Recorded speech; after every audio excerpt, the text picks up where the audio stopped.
네, 국제금값이 5년 만에 최저치로 떨어졌습니다. 이렇다 보니 내 금펀드 수익은 어쩌나 하고 걱정이 태산인 분들 많으실 텐데요. 도대체 금값이 갑자기 왜 이렇게 속절없이 떨어지는지, 금값이 계속 내려가는 이 시기에 금 투자에 관심을 둬야 할지에 대해 보도국 한지희 기자와 함께 자세한 이야기 나눠보겠습니다. 안녕하세요. 네, 안녕하세요. 도대체 금값이 얼마나 떨어진 거죠? 네, 이 요즘 자고 일어나면 금값이 계속 떨어진다는 소식이 계속 들려오고 있는데요. 금값은 최근 한 달간 7% 이상 빠졌습니다. 외신에서는 연일 금값 폭락이라는 표현이 이어지고 있는데요. 이 뉴욕 상품거래소에서 국제 금 가격은 온수당 $1,000 선까지 떨어졌습니다.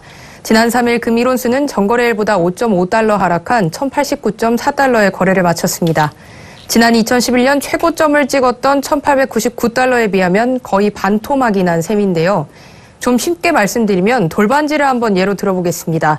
지난 2012년에 한 돈짜리 돌반지가 25만 원 선까지 갔는데 이 요즘에는 한 16만 원에서 17만 원대면 구입할 수 있다고 합니다.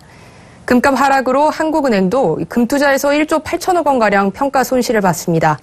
한국은행은 지난 2011년부터 2013년에 금을 집중적으로 매입해 총 90톤을 사들였는데 이 현 시세로 평가할 때 매입가 대비 평균 33% 하락했습니다. 금값이 이렇게 계속 떨어지는 이유는 뭔가요? 네, 금값 하락이 대수냐라고 생각하신 분들도 많겠지만 흥미롭게도 참 많은 것들이 담겨 있습니다. 먼저 미국의 금리 인상이 첫 번째 이유입니다.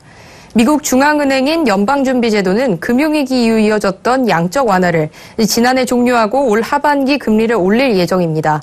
금리 인상으로 금융상품의 투자 수익이 높아지면 상대적으로 금을 찾는 수요는 떨어질 수 있기 때문입니다. 두 번째는 미국 달러화의 강세입니다. 대개 이 달러화 금값은 반대로 움직이는 경우가 많은데요. 이 미국 달러화는 지난해 이후 계속 치솟아 달러 인덱스 기준으로 지난 1년 동안 20% 이상 가치가 올랐습니다. 이 미국 경제가 회복되고 달러 위상이 높아지면서 그동안 안전자산이었던 금값이 내리는 것은 당연한 이치인 셈이죠. 이 미국뿐만 아니라 중국도 빼놓을 수 없는데요. 세 번째 금값 하락 이유는 중국의 금매도입니다. 중국 인민은행의 금 보유 규모가 예상보다 적은 것으로 나타나면서 금 매물이 쏟아졌다고 합니다. 시장이 예상하고 있던 보유 규모는 3,000톤이었는데 중국 인민은행이 지난 6월 발표한 자료에 따르면 보유한 금의 규모가 1,658톤이었습니다. 예상치였던 3,000톤에는 한참 못 미치지만 사실 이만큼도 6년 새 60%나 증가한 규모입니다. 그렇다 보니 중국 금 시장에서는 곧바로 투매가 나왔고 이는 금값 하락으로 직결됐습니다.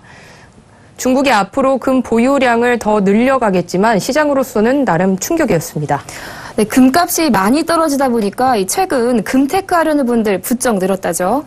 네, 금테크라고 해서 전혀 어렵게 생각하실 필요 없고요. 실제로 골드바를 사서 집에 두시는 것도 있고 증권사의 금펀드를 이용하시는 방법도 있습니다.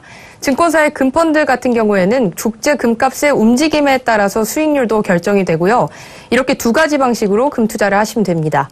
지난달 KRX 금시장에서 금 현물의 하루 평균 거래량은 9,983g으로 상반기 하루 평균 7,767g보다 29% 증가했습니다. 현재 1kg짜리 골드바는 4,300만 원 정도 하는데 고액 자산가들이 많이 선호합니다. 처음 구매할 때는 10%의 부가세와 수수료가 붙지만 그 뒤로는 세금을 내지 않아도 됩니다. 최근에는 적은 금액으로도 자유롭게 투자할 수 있는 금펀드에 눈길을 돌리는 분들도 꽤 늘고 있습니다. 올해 들어 국내에 설정된 9개의 금펀드에는 모두 169억 원의 자금이 순유입됐습니다. 다만 국제금값이 떨어지면서 현재 금펀드 성적표는 부진한 모습을 보이고 있습니다. 네, 한편에서는 이 금 투자를 두고서 과연 적기인가를 두고 이 전문가들 사이에서도 갑론을박이 벌어지고 있다죠. 네, 물론 시장이 이 한쪽만 바라보고 있는 건 아닙니다. 최악의 시기에 빛을 내는 이 금의 본질적인 매력 때문인지 몰라도 금값이 다시 오를 것이라며 여전히 금을 신뢰하는 쪽도 있습니다. 천원창 신영증권연구원은 이 미국이 금리 인상을 하기 전까지는 달러 강세가 지속되면서 금 가격이 지지부진하겠지만 일단 금리를 올리고 나면 달러가 약세로 돌아설 것으로 보인다며 그렇다면 금 가격이 반등할 수 있어 금값이 많이 내려온 지금 이 투자를 고려해 볼 수 있다고 말했습니다. 반면에 또 현재로서는 금값 반등을 기대하기 어렵다는 분석도 나오고 있습니다. 또 금 투자의 위험이 높은 만큼 신중해야 한다고 지적했습니다. 공도영 KRX 금시장 팀장은 금은 하루에 3%도 쉽게 움직일 정도로 이 가격 변동 위험이 굉장히 크다며 금테크는 보유자산 배분 차원에서 숫자 표시가 가능한 금융자산의 20% 내에서 적립식이나 장기 투자로 해야 한다고 조언했습니다. 손재현 KDB 대우증권연구원도 금값이 많이 싸진 것처럼 보이지만 이 미국 금리 인상을 전후로 달러 강세 움직임이 예상되는데 강달러에서 금은 빛이 날 수가 없다며 추세적인 반등을 기대하기는 어렵다고 덧붙였습니다. 네, 최근 금값 하락으로 늘어난 금 투자에 대해서 보도국 한지 기자와 함께했습니다. 오늘 말씀 잘 들었습니다. 고맙습니다. 네, 고맙습니다.